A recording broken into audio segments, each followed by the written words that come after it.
Mike Pendleton here with SureDog.com and the On the Mic podcast, and super excited today because sometimes when you cover fighters, you tend to grow relationships. Sometimes those fighters make you feel welcomed during the heat of fight week, whether it's before the media, during the media day, or whether it's after their win, because all this guy does is win. Still undefeated.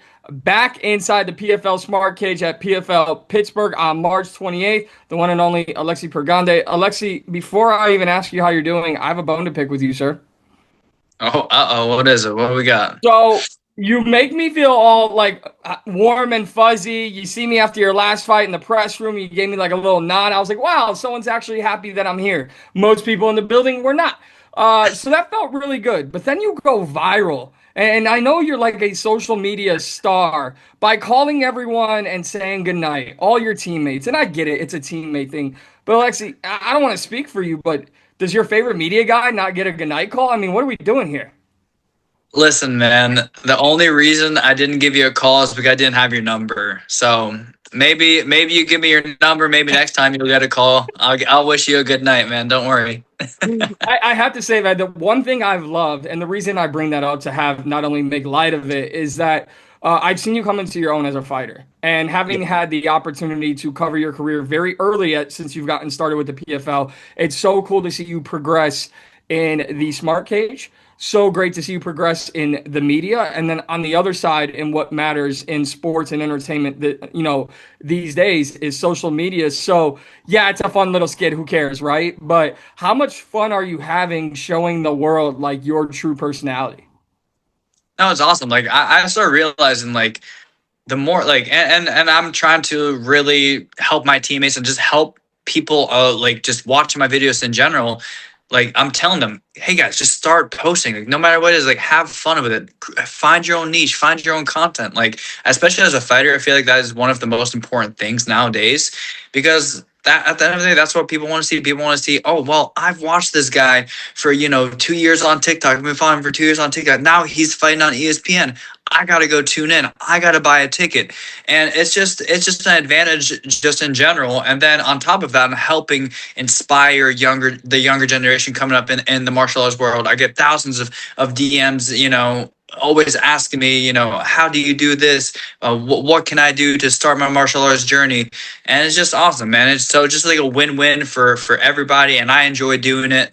I'm always brainstorming ideas like which content I can film next, and it's just fun. You sit back, you have fun with the boys, and just create some content. That's it. I absolutely love it, man. And it's a message to fighters, not just fans, right? Because for the fighters in any job, really, if you think in 2026, all you can do is wake up, get ready, punch in and punch out, those days are over. Yes, those people are still called grinders and, the workhorses of the world, but you have to show yourself. So I think it's a great message to fighters as well. It's like, hey, yes, we're here to compete inside the PFL Smart Cage, but how can you get the promotion behind you? How can you get the sport behind you? And that's showcasing a lot of what you showcase on social media. But then the other part of that question is there's a balance, right? So how do you balance preparing for a fight, not losing focus of the task at hand, while also giving back to the community and showcasing yourself as a person? Well, I would definitely say like the mindset switch is real. Like I have to make sure that I'm like, okay, I have when I'm in training, when I'm getting ready for a fight, I'm in fight camp. I'm 100%. My head is all into my training session. As soon as it starts till it ends, I'm not worried about the cameras, the media, social media, whatever. I'm not worried about any of that. And I'm just focusing on my training and how I can get better during my training. But, after that, I'll have some fun, So it's like I have to, there's like before I started my fight camp, I would do like little fun videos while I was training, like mic'd up sparring and just like fun stuff like that. But that was, obviously hindering my training a little bit because I'm like focusing on like, oh, well, I got to say something like entertaining or something to have fun with it or something like that. So it would make me lose focus a little bit during my training sessions. But that was when I was in fight camp. I was just messing around and just being me. But as soon as I got the fight news and I was locked in and I was okay, we're ready to go. No more of that. Just locked into camp, just making sure that I'm 100% focused and ready for this fight because it is the biggest fight of my life. So I got to go out there and make a statement. And I know you've had that mindset throughout your career is the next one is the biggest one. And I think that's a way to not lose sight of not only the task at hand, but how you are playing and handling your young career thus far. I will ask you about your opponent Julio Arce here in a moment, but just where we're at, because I remember last year being down there in Nashville and you were like, hey, if something, something happens and I'm needed, like give me a call, I'm ready to go.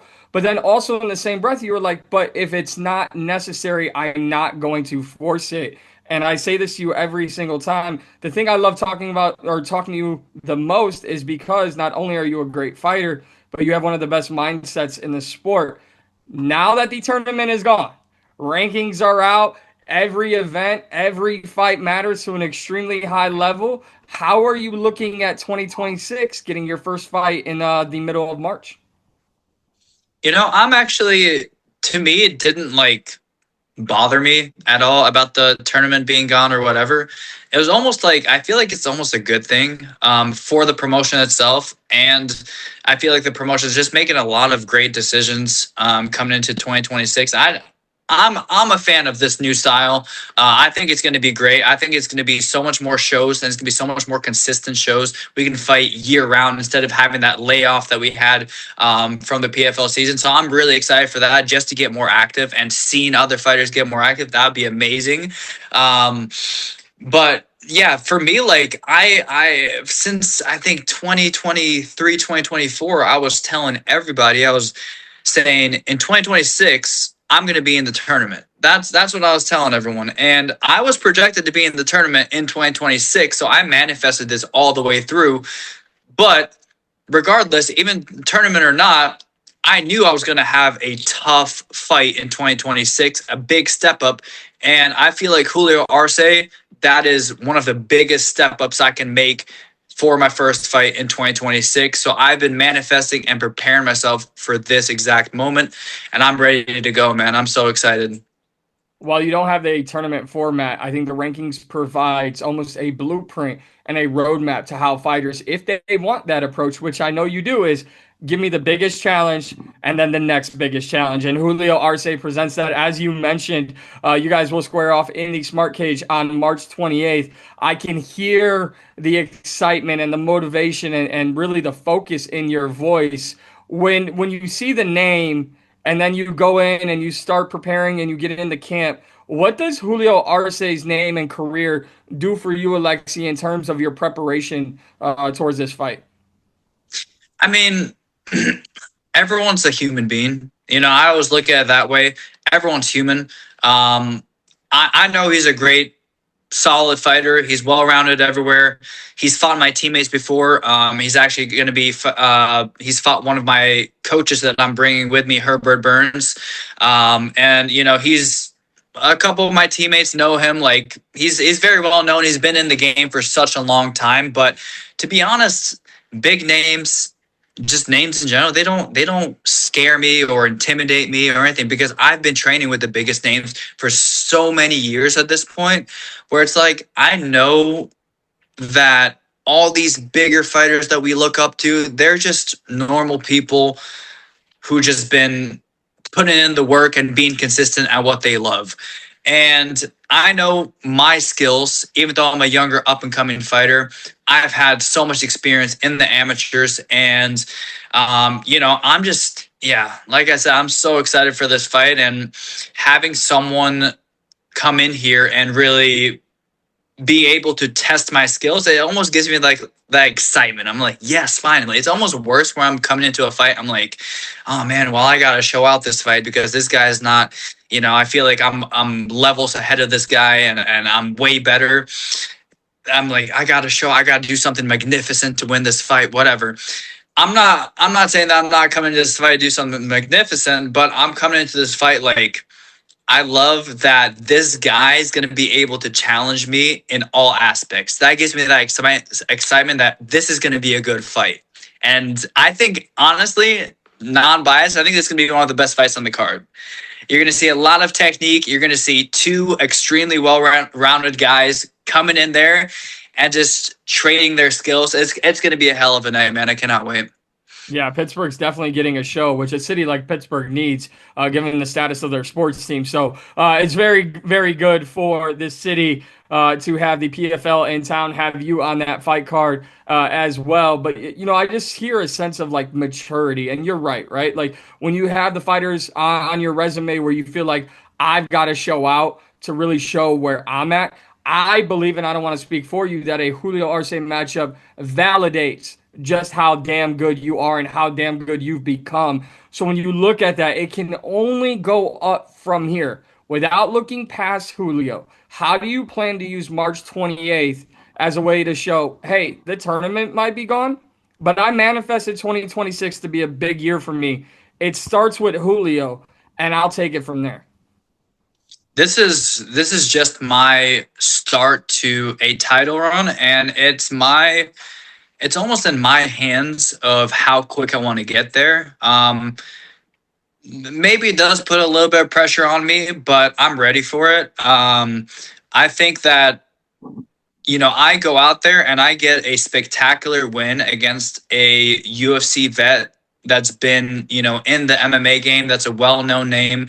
I go in there and put an amazing performance, or if I do a great finish, that's going to put me in the title. I think 2 more fights, 2 more good wins after that, and I'll be probably, either fighting for the number 1 contender spot or for that title fight. So I'm only a few fights away from that. So it's very exciting to see, that I am not that far away for being, at the top of the top. So that really excites me. I absolutely agree. And Alexei, the reason I have a smile on my face is as you were talking, just took a quick glance over at the rankings, which I know you're a part of, sitting at number 9. We know what a tournament does, right? And everyone is aware of how that all worked and played out. The best part about rankings is it's a conversation starter. So you say 2 fights. I look over and I go, who could possibly be next? And I look at what's happening in Madrid a week before your fight. Adam Borch, AJ McKee. I feel like, I'm just throwing it out there, I feel like there could be an opportunity to hear your name opposite of one of those 2 names after this, as well as things go according to plan. Yeah, it's a very big possibility.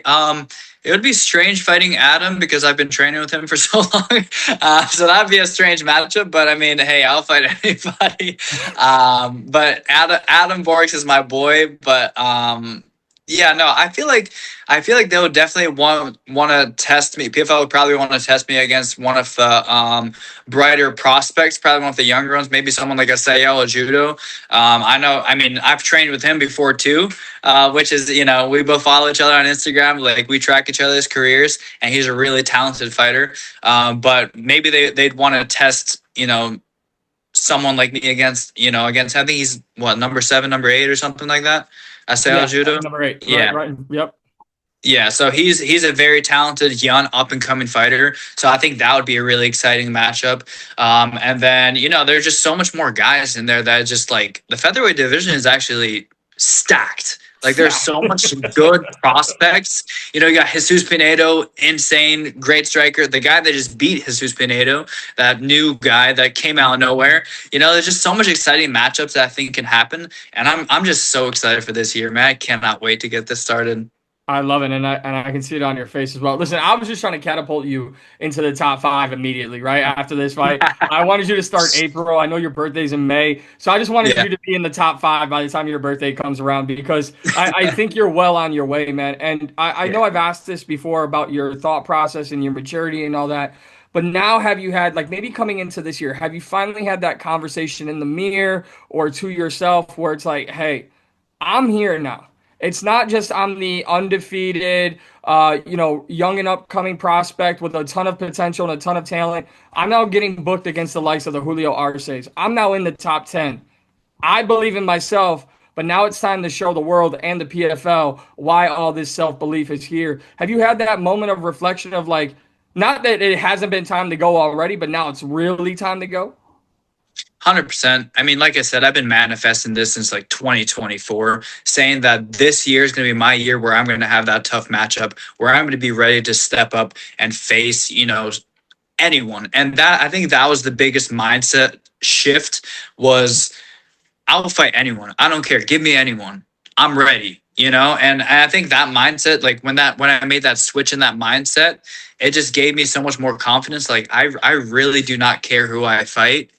Send me the opponent. I'm signing the contract. I really do not care anymore. I'm just so ready to go out there and show the world like how much skills I have and how well-rounded I am. So no matter where the fight goes, you know, I'll be able to persevere and make the best out of it. So yeah, I've had that conversation, maybe not directly to the mirror, but it's always been in the back of my head playing like all these mind thoughts and processing how far I've come.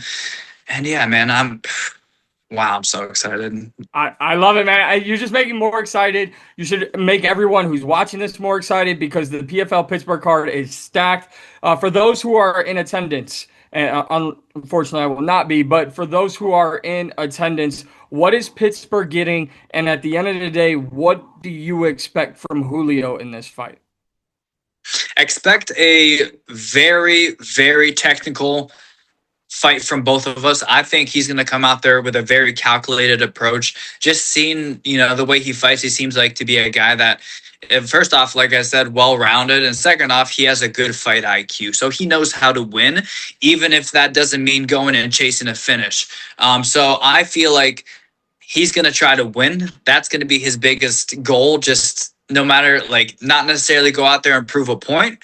I think he's going to be calculated. He knows how dangerous I am, and he's going to be out there, you know, just trying to win. And I feel like I got to go out there and I got to prove a point. I feel like it's almost flipped now. I want to prove a point. I want to go out there. I want to make this guy realize, like, oh man, I'm the older generation now. The newer generation is coming up, and we're coming for all the older generations, man. This is this is where the tide starts to turn. All the newer social media stars are coming up, and yeah, it's gonna be a great night. Just expect a great technical fight.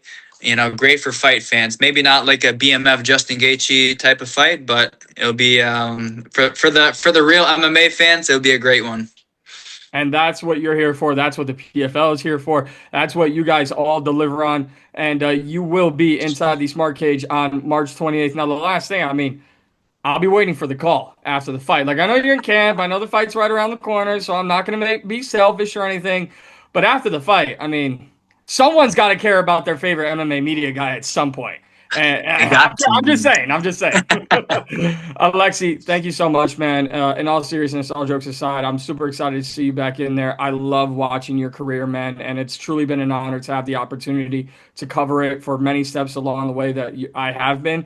And looking forward to March 28th on ESPN2 in Pittsburgh. Thank you. Thank you so much, man. It was a pleasure speaking with you, brother.